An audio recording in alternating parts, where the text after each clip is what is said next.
Good morning students. आज हम 8th class की वसंत भाग 3 का चैप्टर 2 करेंगे, जिसका नाम है लाख की चूड़ियाँ। इनके लेखक है कामता नाथ जी। सबसे पहले हम इनके लेखक के बारे में कुछ जान लेते हैं।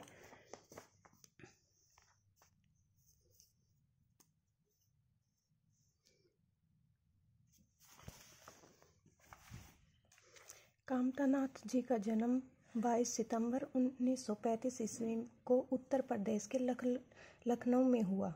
इनकी प्रमुख रचनाएं हैं सुबह होने तक, सब ठीक हो जाएगा, रिश्ते नाते। कामता नाथ जी का निधन 25 मई 2015 को हुआ। सारे गांव में बदलू मुझे सबसे अच्छा आदमी लगता था, क्योंकि वह मुझे सुंदर सुंदर लाख की गोलियां बनाकर देता था। मुझे अपने मामा के गांव जाने का सबसे बड़ा चाव होता है चाह था। यही था कि जब मैं वहां से लौटता था तो मेरे पास ढेर सारी गोलियां होती, रंग बिरंगी गोलियां, जो किसी भी बच्चे के मन को मोह लेना, आकर्षित करना अपनी तरफ। वैसे तो मेरे मामा के गांव का होने के कारण मुझे बदलू मामा कहना चाहिए था, परंतु मैं उसे बदलू मामा न कहकर बदलू काका कहा करता था, जैसा कि गांव के सभी बच्चे उसे कहा करते थे। बदलू का मकान कुछ ऊंचे पर बना था। मकान के सामने एक बड़ा सा सहन होता आंगन था, जिसमें एक पुराना नीम का वृक्ष पेड़ लगा था। उसी के नीचे बैठकर बदलू अपना काम किया करता था। बगल में भट्टी धैकती थी, भट्टी जिसमें वो लाख का पदार्थ पिघलाता था, धैकती रहती, जिसमें वह लाख पिघलाया करता। सामने वह लकड़ी की चौखट पड़ी रहती, जिस पर लाख के मुलायम होने पर वह उसे सलाख के समान पतला करके चूड़ी का आकार देता।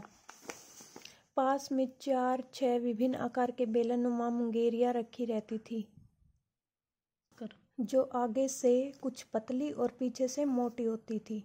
मुंगेरियां होते बेलनुमा, बेलन की तरह गोल, मोटी होती थी। लाख की चूड़ी का आकार देकर वह उन्हें मुंगेरियों पर चढ़ाकर गोल और चिकना बनाता, और तब एक एक कर पूरे हाथ की चूड़ियां बना चुकने के पश्चात वह उन पर रंग करता।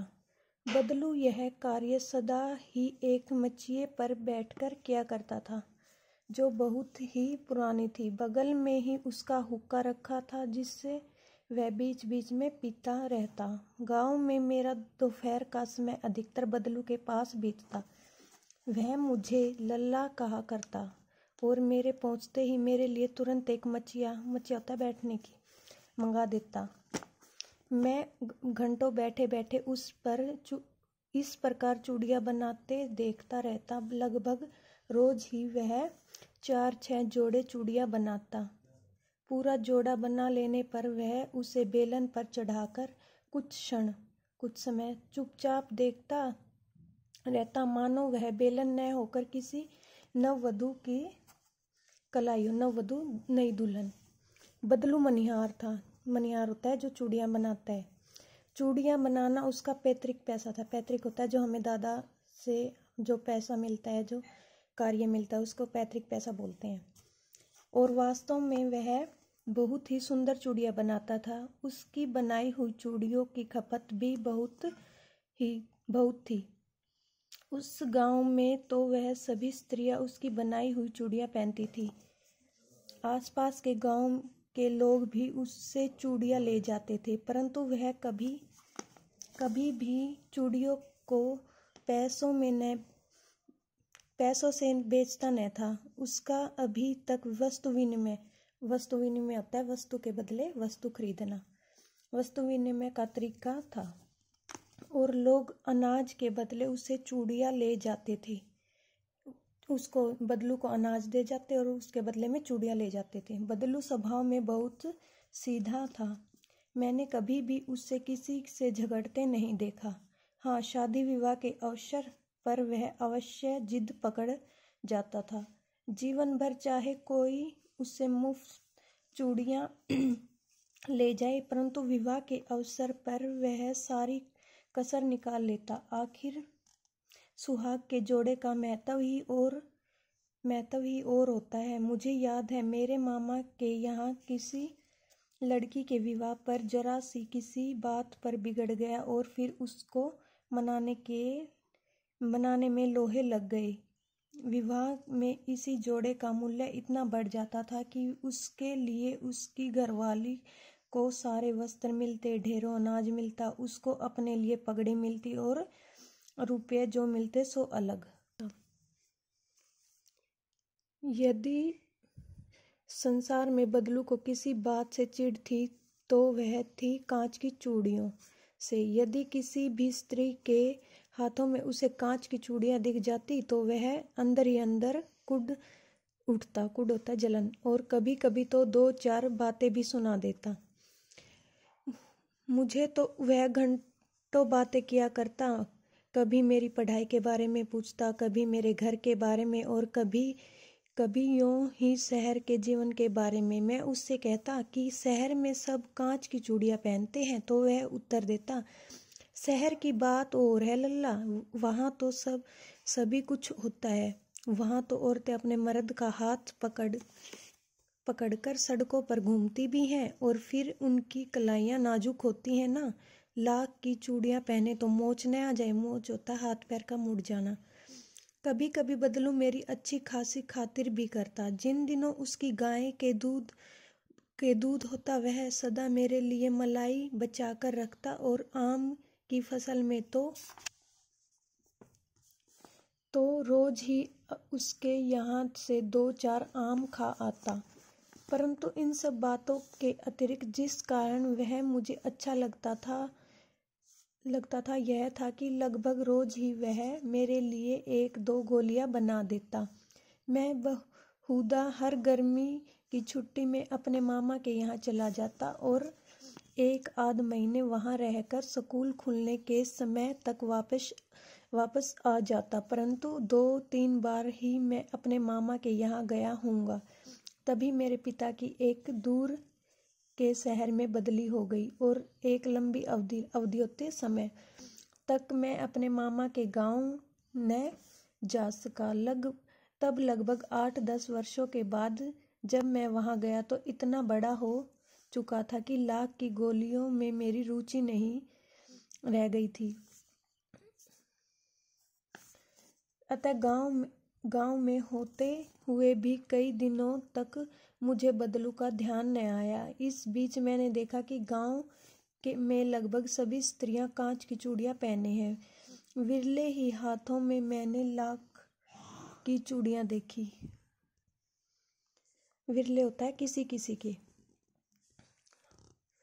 तब एक दिन सहसा मुझे बदलू का ध्यान हो आया। बात यह हुई कि बरसात में मेरे मामा की छोटी लड़की आंगन में फिसलकर गिर पड़ी और उसके हाथ की कांच की चूड़ियां टूटकर उसकी कलाई में घुस गई और उससे खून बहने लगा। मेरे मामा उस समय घर पर न थे। मुझे ही उसकी मरहम पट्टी करनी पड़ी। तभी सहसा मुझे बदलू का ध्यान हो आया और मैंने सोचा कि उससे मिल आऊं। अतः शाम को मैं घूमते घूमते उसके घर चला गया। बदलू वहीं चबूतरे पर नीम के नीचे एक खाट पर लेटा था।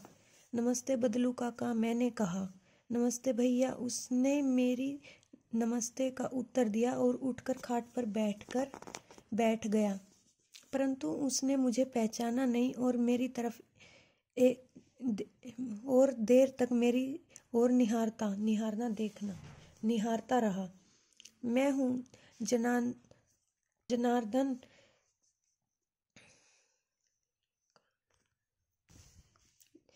जनार्दन काका, आपके पास से गोलियां बनवा कर ले जाता था।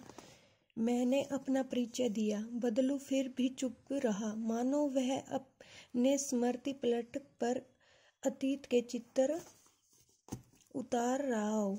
तब वह एकदम बोल पड़ा, आओ आओ लल्ला, बैठो। बहुत दिन बाद गांव आए? हाँ, इधर आना ही हो सका काका, मैंने चारपाई पर बैठते हुए उत्तर दिया।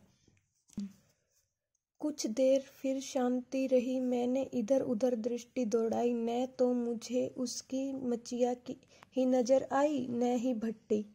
आजकल काम नहीं करते काका, मैंने पूछा। नहीं लल्ला, काम तो कई साल से बंद है। मेरी बनाई हुई चूड़ियाँ कोई पूछे तब तो। गांव गांव में कांच का प्रचार हो गया है। वह कुछ देर चुप रहा, फिर बोला, मशीन युग है न लल्ला, आजकल सब काम मशीन से होता है। खेत भी मशीन से जोते जाते हैं, और फिर तो जो सुंदरता कांच की चूड़ियों में होती है, लाख में कहाँ संभव है। लेकिन कांच बड़ा खतरनाक होता है, बड़ी जल्दी टूट जाता है। मैंने कहा, नाजुक तो फिर होता ही है लल्ला। कहते कहते उसे खांसी आ गई और वह देर तक खांसता रहा। मुझे लगा उसे दमा है। अवस्था के साथ साथ उसका शरीर ढल चुका था। उसके हाथों पर और माथे पर नसें उभर आई थी।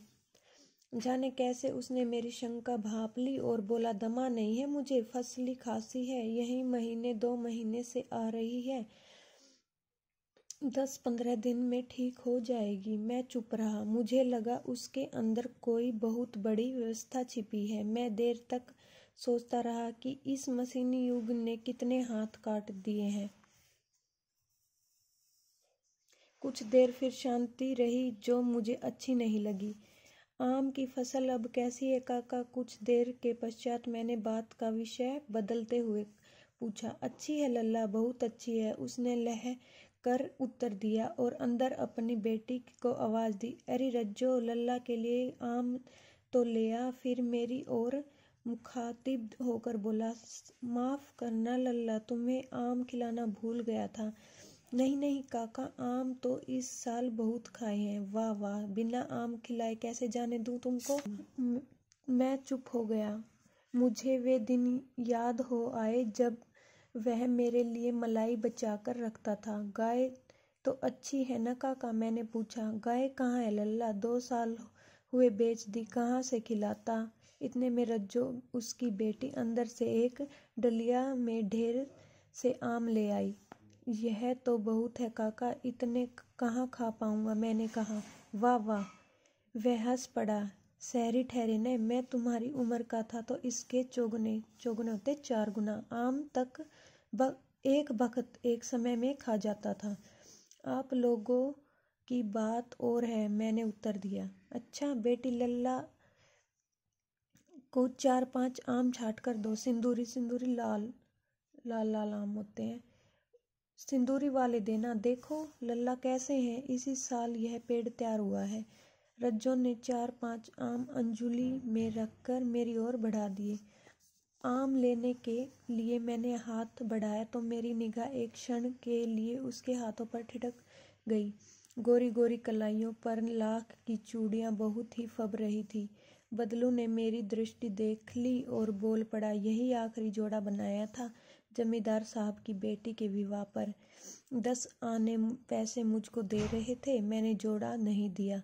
कहाँ शहर से ले आओ। मैंने आम ले लिए और खाकर थोड़ी देर पश्चात चला गया। मुझे प्रसन्नता हुई कि बदलू ने हार कर भी हार नहीं मानी थी। उसका व्यक्तित्व कांच की चूड़ियों जैसा न था कि आसानी से टूट जाए। ये इसके कठिन शब्दों के अर्थ हैं जो आपको अपनी नोटबुक में राइट करने और साथ साथ लर्न करने हैं। चाव, चाह, सलाख, सलाई, पैतृक, पूर्वजों का, खपत, माल की बिक्री, वस्तु विनिमय, पैसों से न खरीदकर एक वस्तु के बदले दूसरी वस्तु लेना, कसर, कमी, घाटा पूरा करना, नाजुक, कोमल, पगड़ी, सिर पर लपेटकर बांधा जाने वाला लंबा कपड़ा, मुखातिब, देखकर बात करना, डलिया, बांस का बना छोटा बर्तन, फबना, सजना।